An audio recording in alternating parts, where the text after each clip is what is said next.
Welcome to Success Leaves Clues podcast, where I find regular people doing extraordinary and phenomenal things in corporate America and entrepreneurship. And of course, I'm your host, Dr. K. I have with me today a brother of mine, Carl Gassaway. This brother is somebody y'all are going to learn a lot from. He is an entrepreneur. He is an investor, a real estate investor, and market investor. He's got so much going on. I'm going to let him break it down for you and tell you all about himself. Hey, thank you for having me on here, brother. I'm really enjoying what you're doing. I've been watching you, man, and I'm very proud of you, man, because I know where you came from, and to see other brothers and sisters like your wife out there getting up, getting it, and not having anything handed to them, man, that's so motivational, man. So let's get to it. Yeah, definitely. We've been on this journey for a while. This is a lifelong friend of mine. I think we've probably been together knocking on 20 years. We're getting old. This has been about 10, 15 years, something like that. Yeah, this Beijing be trying to hide stuff, but but yeah, man, it's been a while. And like I said, man, I remember when we met in Korea, in South Korea, man. And I remember, trying to put in resumes for a job, and I got the little job at the hospital, and I probably was the lowest paid person in the hospital. Wow. But I started off as a volunteer, Red Cross volunteer, and they liked my work ethics, and they eventually gave me a position.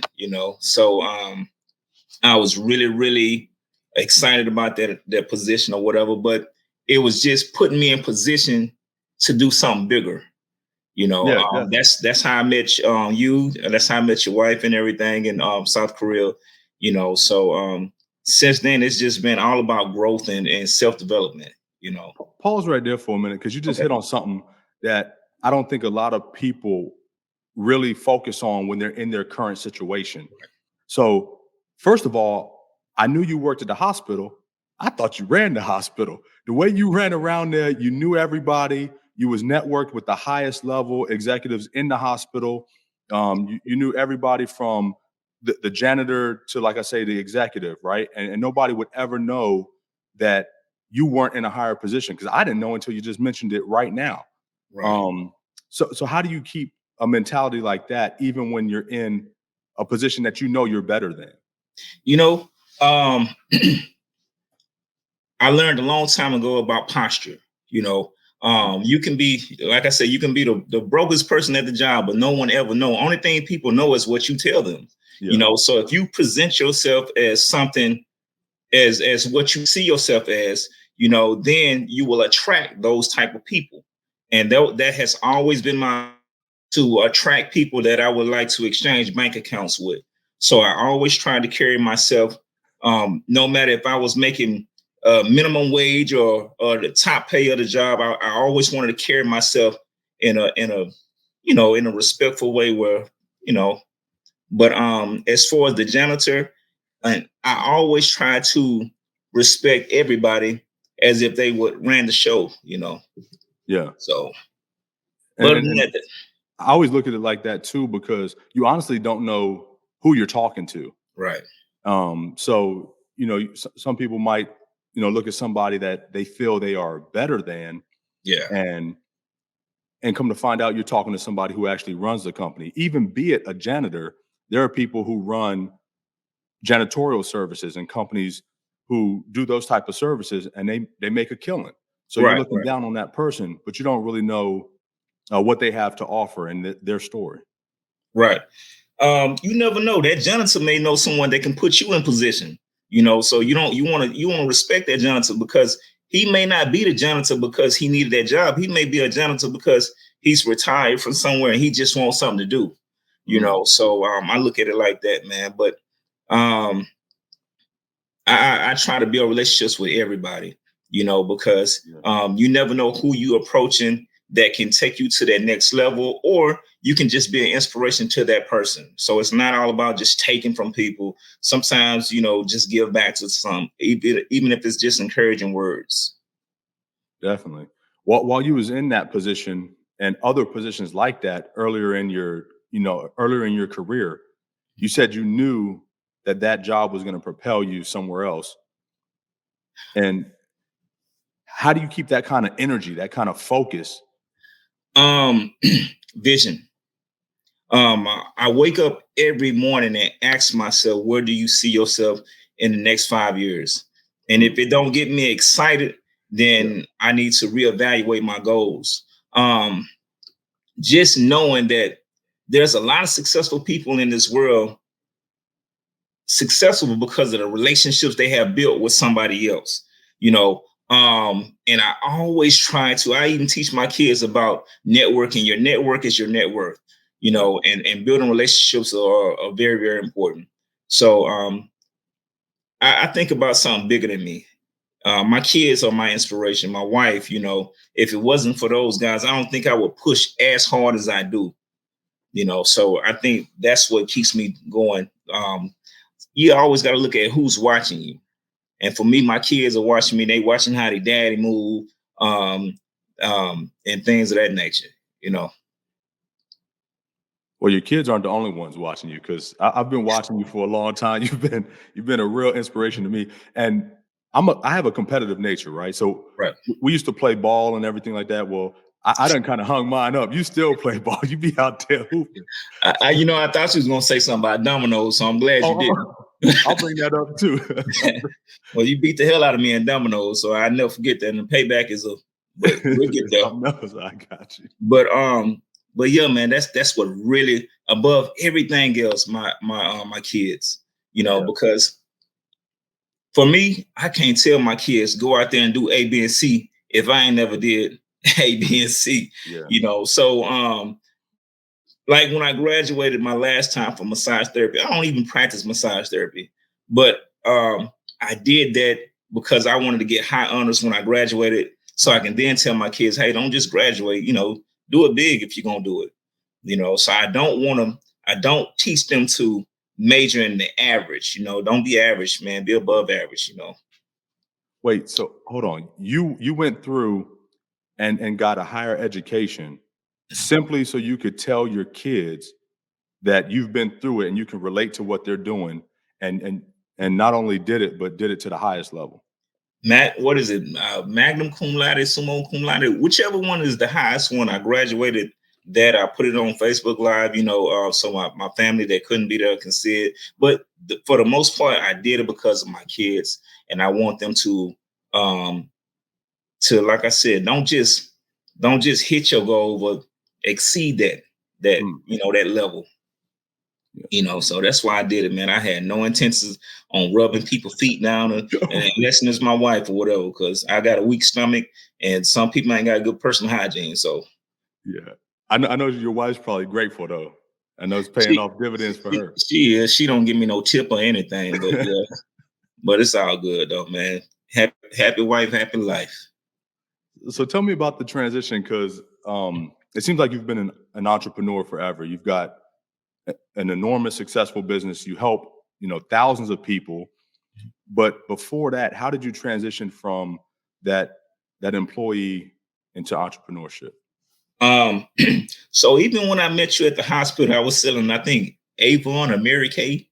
But my wife told me, yeah, you gotta leave that alone. I don't think they call them about no Avon, no skin so soft. So I left that alone.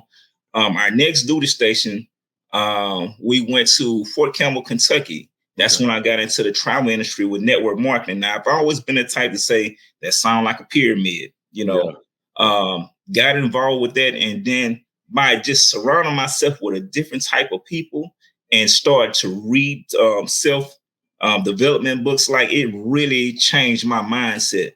And I no longer wanted to exchange hours for wages. I wanted to have a system put in place where I can get paid while I sleep.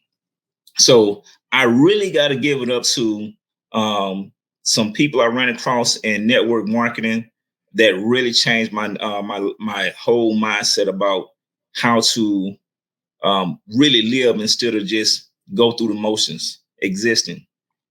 So network marketing for me, it was the travel industry, and from there I went into a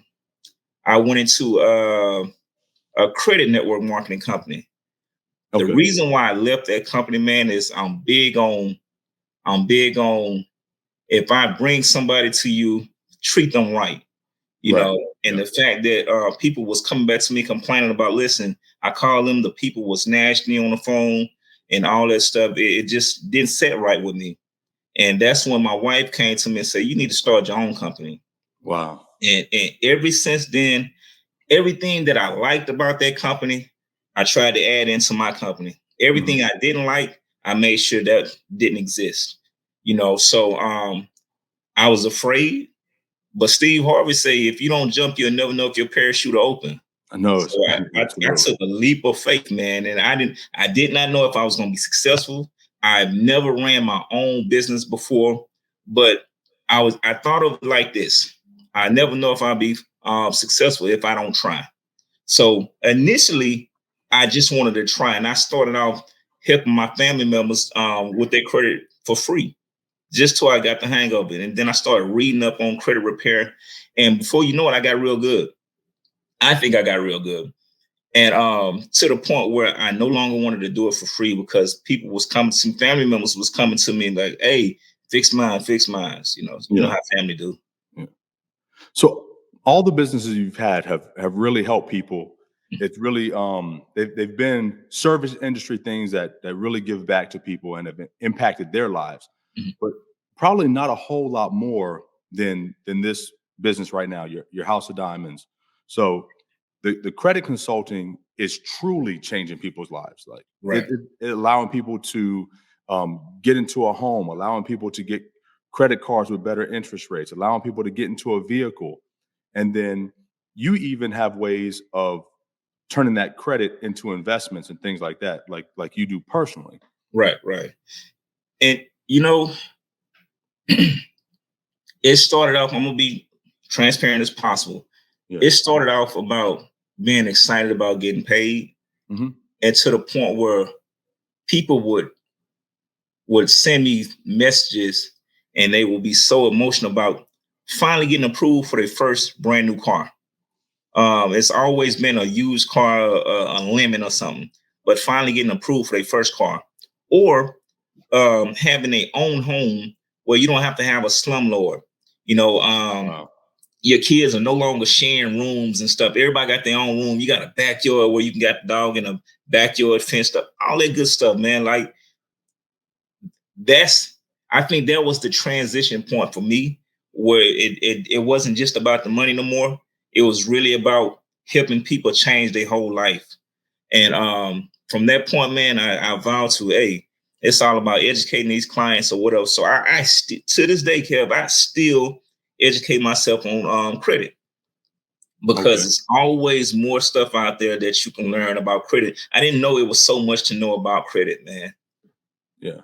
You know. So tell us how somebody who right now is going through that struggle that you just described, and every morning they're waking up and they're dreaming, okay, I want to get out of this slumlord situation, or maybe they're living with a family member and they're like, look, I would love to buy a home.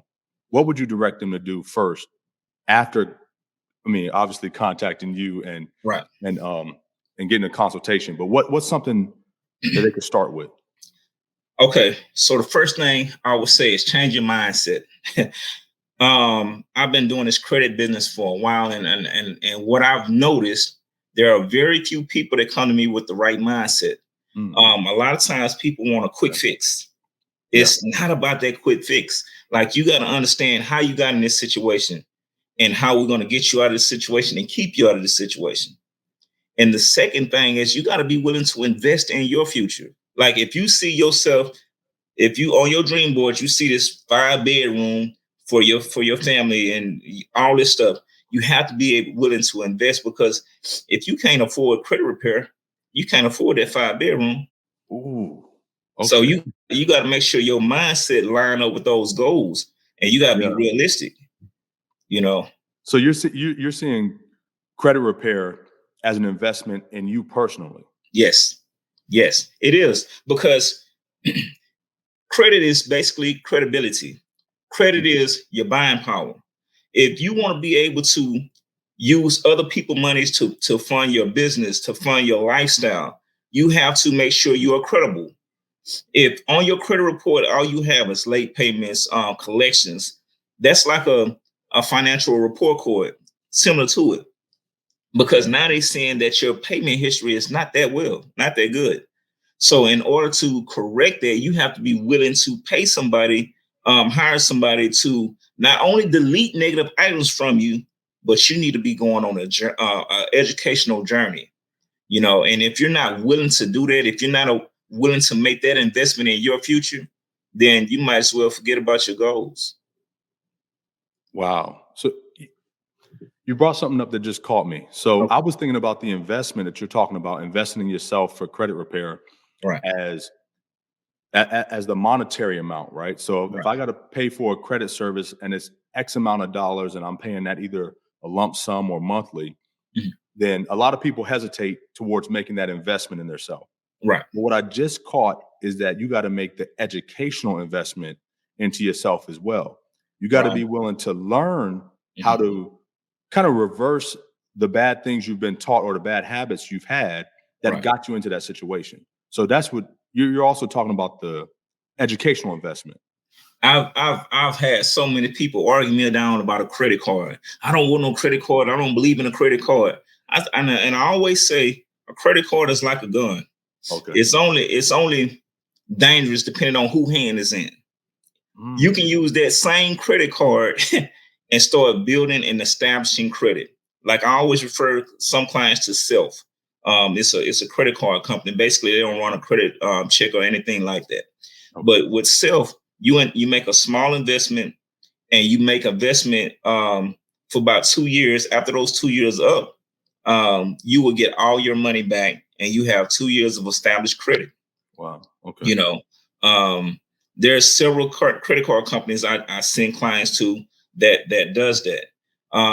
Here's the problem. Clients start seeing their credit card increase, the amount increase, and they go crazy.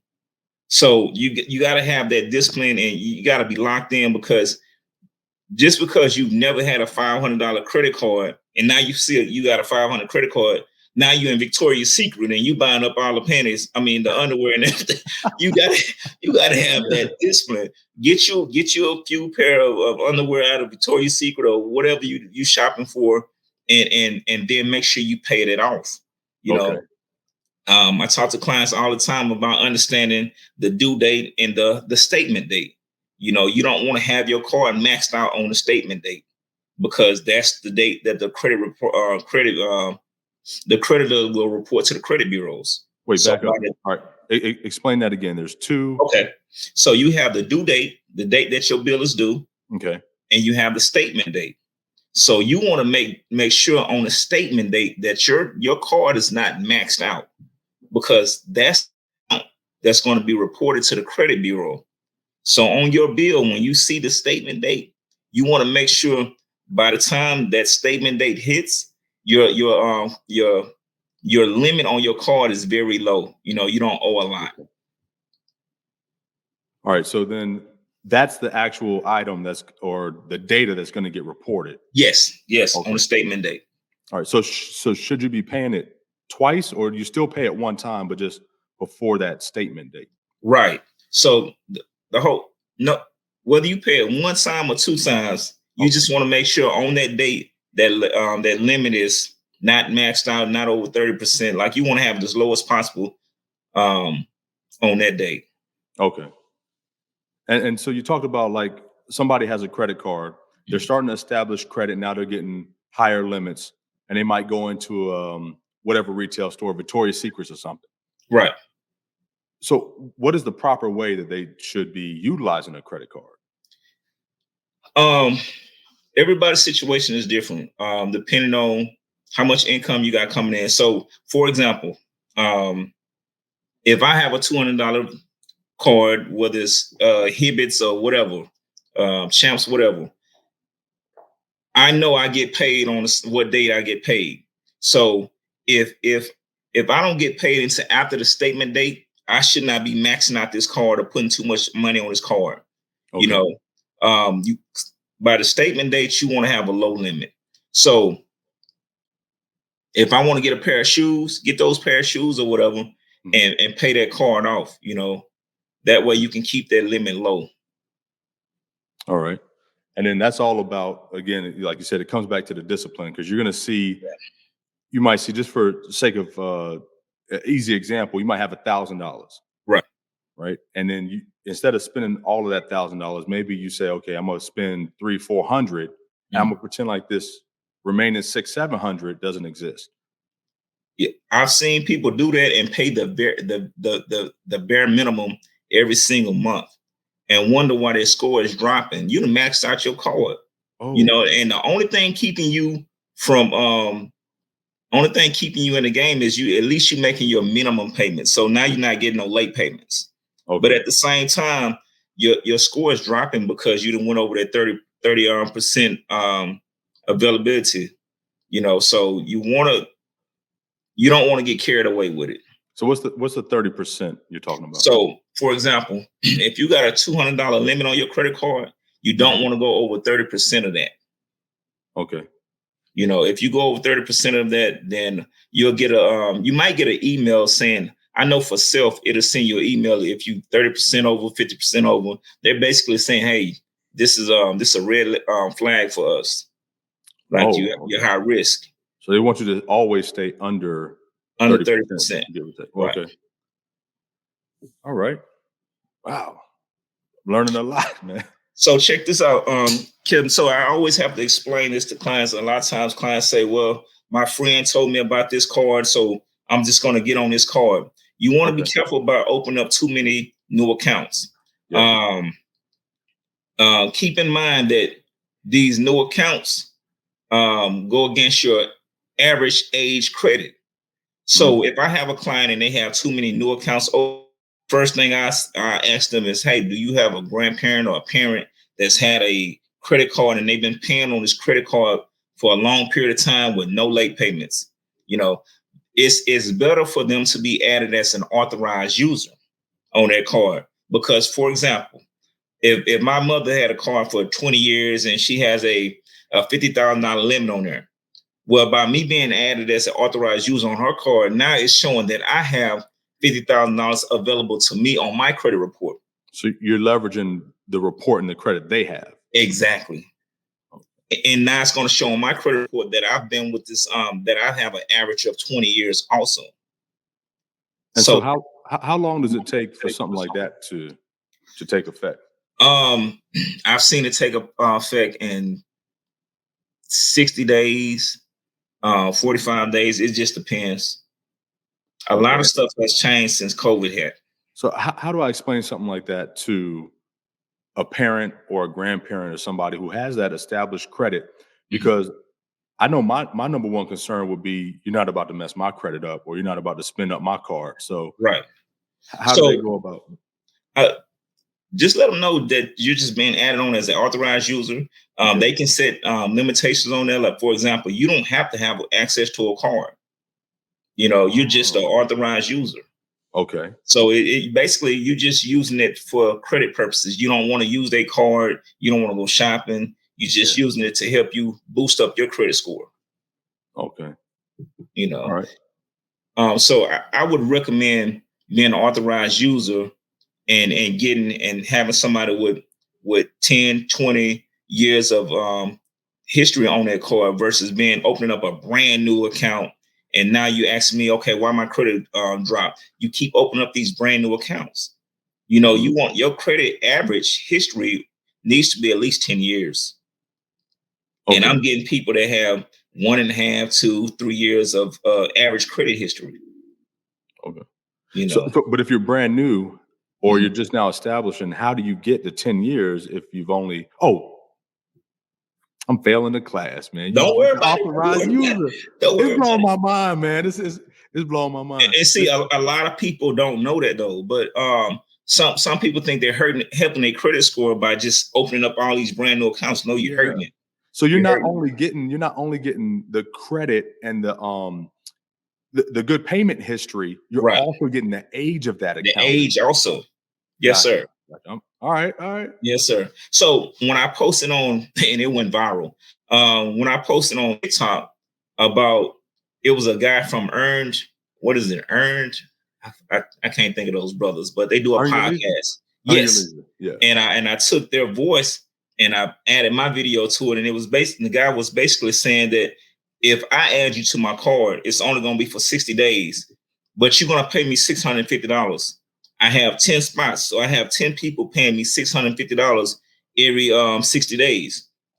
I was getting responses on there like, who would pay $650 to be added as authorized user? And you don't even get access to the card. That's because a person doesn't understand. It's not about having access to the card. It's about getting a credit boost. Okay. So that's so you're saying that's something that you would offer to a client, that service? Or how are you saying? No, if you get your credit together and you start getting cards and stuff like that, and now you're in position because your credit is on point, now you can offer that service. Hey, I add you as an authorized user, but so you don't pay me. Exactly. Okay. Exactly. So basically, the title was "Pimp Your Good Credit." That was the title. Okay. So I was basically saying that, look, you can use your good credit, and people will pay you to be an authorized user on your card, and you can get paid because you discipline and you have good credit. Yeah. Okay. And so there's no better way than seeing your hard work pay off, right? Exactly. But over the years, you've been doing the right thing. You've built up this name, right? Because your name is really what it's going on. Right. Your report card, like you were saying earlier. Right. So now, exactly. Man, I wish I could have had that in school, man. Leverage somebody else's report card. And here's how I look at it. When people ask me why is credit so important? Yeah.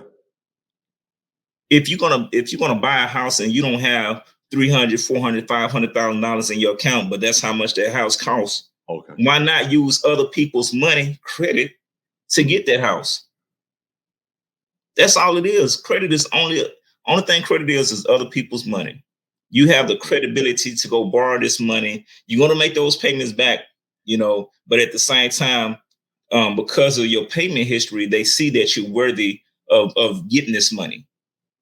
Now your family is living in a better neighborhood, getting a better education because of the neighborhood. Mm-hmm. Come on, man. Yeah. Now you're putting your family in position to break generational curses. Wow. All because you started with the cornerstone, right? Exactly. It's like a prerequisite. Yeah. But that's why I get so excited about it, man. And a lot of times people don't understand the power of credit. Like, credit sounds like a boring subject until you in the dealership office and you got denied. After they didn't let you test drive that car, you didn't, that new car smell and you can't even take it home. You done sniffed up the new car. Yeah, you would sniff the new car. Look, it reversed by itself and everything, and you can't even take it home. Oh man! You on Facebook Live driving, and you got to go back home with that car you came there with. Man, so credit is a big deal, man. We didn't tap into, my wife and I, we didn't tap into business credit, and she actually teaches clients how to structure their companies so they can get that business funding, and things like that. So we're constantly trying to go to another level of teaching, and it's all about education. So what's the difference between you're saying business credit, personal credit? Is it leveraging? It's like a branch off of your personal credit, or how does that work? So some companies look at your personal credit first to see if you'll get approved off in it. Like the vehicle, the work vehicle that we have, the business truck that we have, we put it in our business name on our LLC. They wanted to use our personal credit because if you don't have no business credit established, they have to look at something, still. But the difference that I've experienced is with business credit, it seems like you get a whole lot more money offered to you with business credit versus personal credit. Okay. It puts you in position to get these grants on what is called Small Business Administration. Yeah. All kind of stuff like that, man. So um, being on these different cars like Quill, let's see, one of my favorite one is Home Depot, man. Home Depot. Yeah, so check this out. So we're in the real estate industry as well. So when we're fixing up a house, we pay cash to the employee, the contractor that's fixing up the house, but we actually use our Home Depot card to get all the material that we need. So we get to walk out of Home Depot with all the material we need and give it to the contractor and let the contractor do what he need to do. So it really, really helps out because you don't want to be spending all your money if you don't have to. Another thing that I like to do, say for example, if I get a bulk of items from Home Depot and I don't use them at all. Well, when you take that back to Home Depot, and they put it all back on your card, it looks as if you have paid this card off. So say for example, if you max this card out with all this stuff, right? Yeah. And you take it back within the time frame they tell you to. You take it back. They put all this back on your card. The Home Depot office look at it as you didn't paid off this card. So instead of calling to get a credit increase and let them run in your credit and you get a credit inquiry, now it's dropping your score a little bit. Yeah. Now they see that you're worthy because you always get a lump sum of stuff and you always pay it off. When really you just return their material. Wow, man. And then I do have a pro account at Home Depot. So you leverage the pro account too, and then you combine that with the credit. Exactly. Oh man, no wonder y'all filthy rich, man. Y'all doing it right. Y'all doing the right thing. I'm gonna tell you, we might not have no money in our pocket, but we got assets. And anytime you can sell them assets, and that's what I be trying to tell my people: get you some assets. You know, it don't matter what you got in your pocket because guess what? If you can put renters in these properties, they're gonna pay you residual every single month. Yeah. One thing I remember about you, and I want to give you your credit. Uh-oh. You and your wife doing all the businesses y'all have, y'all do the real estate investing. Right. So not only you're buying holds, you flip properties, y'all was in Airbnb. Still doing it before these people everywhere on social media was even talking about Airbnb. But the one I really want to give you credit for, you was running Toro and a Toro play long before anybody even knew what Toro was. And still doing it, bro, and still doing it. I'm not going nowhere because the thing about it, see, this is what I had to learn. Yeah. I had to learn to not be emotional attached to things. I needed to learn to invest in things that was going to yield me a return on my investment.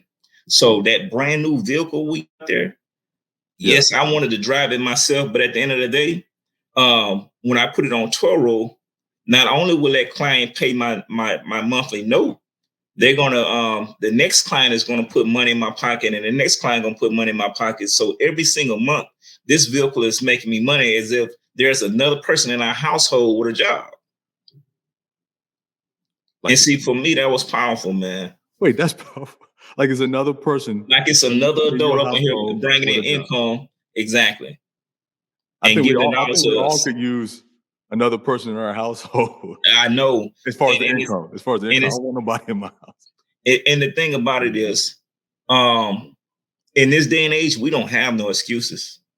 We don't have no, man, we got Airbnb, we have Toro. You don't have to go out there and buy $100,000 property for it to make money for you. Okay. You don't. I bought a house for under $10,000 in Lawton, Oklahoma. Under $10,000. That house paid itself off in the first year on Airbnb. Now everything else, like the house pays for the utilities and all that stuff. You know, now everything else is just extra. So guess what? It's building money in that account for me to go and buy another property. So that's what we've been doing. Yeah. Or we take the equity out of a home and use that to buy another property. But once we learned that, and it took somebody to see that we got messed over because we went to an event. I won't even say the name of the event because I don't want to bash nobody. We invested $30,000. I remember we went and got a loan for $30,000 just so we can be at this seminar. And they was up there. They had awesome speakers, but at the end of the day, when the mics turned off, we didn't get anything that we was promised, and we was just out of $30,000. So you can either get in your feelings about it, or you can just say, "Hey, I'm gonna make this thing work." And that's what we decided to do. We decided to make this thing work, and that's when we got really serious about Airbnbs and all that stuff. Man, we didn't have no experience. None. But there's a whole lot in that little statement that you just made, right? Because you talk about leaping, you talk about taking, that jump off the cliff is for faith. Right. You're never going to know if you can fly until you jump. Right. And you did that with $30,000. I mean, you've done it so many other times. You've been successful, but particularly with that $30,000 leap. Right. What gave you the courage to even say, look, I'm going to invest in me once again, but I'm not going to allow something to hold me back. I'm just going to go for it. The fact that what I was doing wasn't working. So I in my mind, if this is not working, I'm willing to try whatever, because I don't believe in failures. Either you're gonna succeed or you're gonna learn a lesson. And I've had some expensive classes, but at the end of the day, I don't regret anything, because if it wasn't for that $30,000 investment that I didn't get a return on, I probably never would have had the fire lit up under me, because seeing my wife disappointed about us just giving away this $30,000 and we not getting it, as a husband, it does something to you. Yeah. So what are you going to do about it? Since you're the king of the house, you're the head of the house. So we went to work, and I'm blessed to have somebody, not only just a wife, but when you have a partner that can say, hey, we getting off track. This is what we need to be doing. Yeah. Or I stayed up all night watching YouTube videos and TikTok videos, and this is what they saying that we not doing right. When you got a partner like that, man, it keeps you on track. So this has been a hell of a ride. But at the end of the day, man, we have multiple properties. We're blessed, and we're in a position now, Kev, that we even have employees. Man. I have an office in Lawton, Oklahoma with employees. Yeah. And I have people that go out and clean my Airbnbs and just being able to feed other families. And we came from where we came from. Oh, I know, man. So it's a humbling experience. And I never look down on anybody because it's rough. And you only know what you know. So if you don't have the discipline to get online and do the research yourself, it's kind of hard to win unless somebody pull you to the side and say, here, young brother, young sister, this is what you're not doing right, or this is what you need to do. Yeah. A mentor or something. I appreciate you being one who actually gives back and gives that education. And you're really a shortcut for a lot of people, because they don't have to go through those pitfalls that you had to go through. They don't have to take those expensive classes that you had to take. They don't have to spend hours, flipping through books and going through mentorship programs. You are the shortcut. Right. And I appreciate you giving back to people the way you do. Man, hey, look, and I love it, man. I'm constantly on TikTok now, man. I done got so well, I'm not good at TikTok, man. But for me, I go in my little garage. I got my whiteboard up, and I give a class on a dime. Like, give me a subject and I give a class, because I want people to understand how to do this stuff. Like, why is credit so important? They can come to Toya and get a house for cheaper and pay cheaper a month than what they're doing to rent. Your mortgage can be, all based off your credit, and things like that. So credit is powerful, man. Yeah. Everything you've mentioned here, there's been a ton of success, a ton of growth, but it's all come from that one cornerstone, the credit piece. Right. And I keep seeing that, and I'm going to keep coming back to that, because so many people, they truly understood the value that comes with that credit. They would invest in themselves more. They would put more into that education than what they're currently doing. Yeah, I agree. I agree, man. It's such a small investment. It's such a small investment, man. 350 a month. I mean, 350 up front. You know, if we see that we can help you, because before we get into any money, any talk about money, we want to look at your credit report first. We want to see what's on your credit report.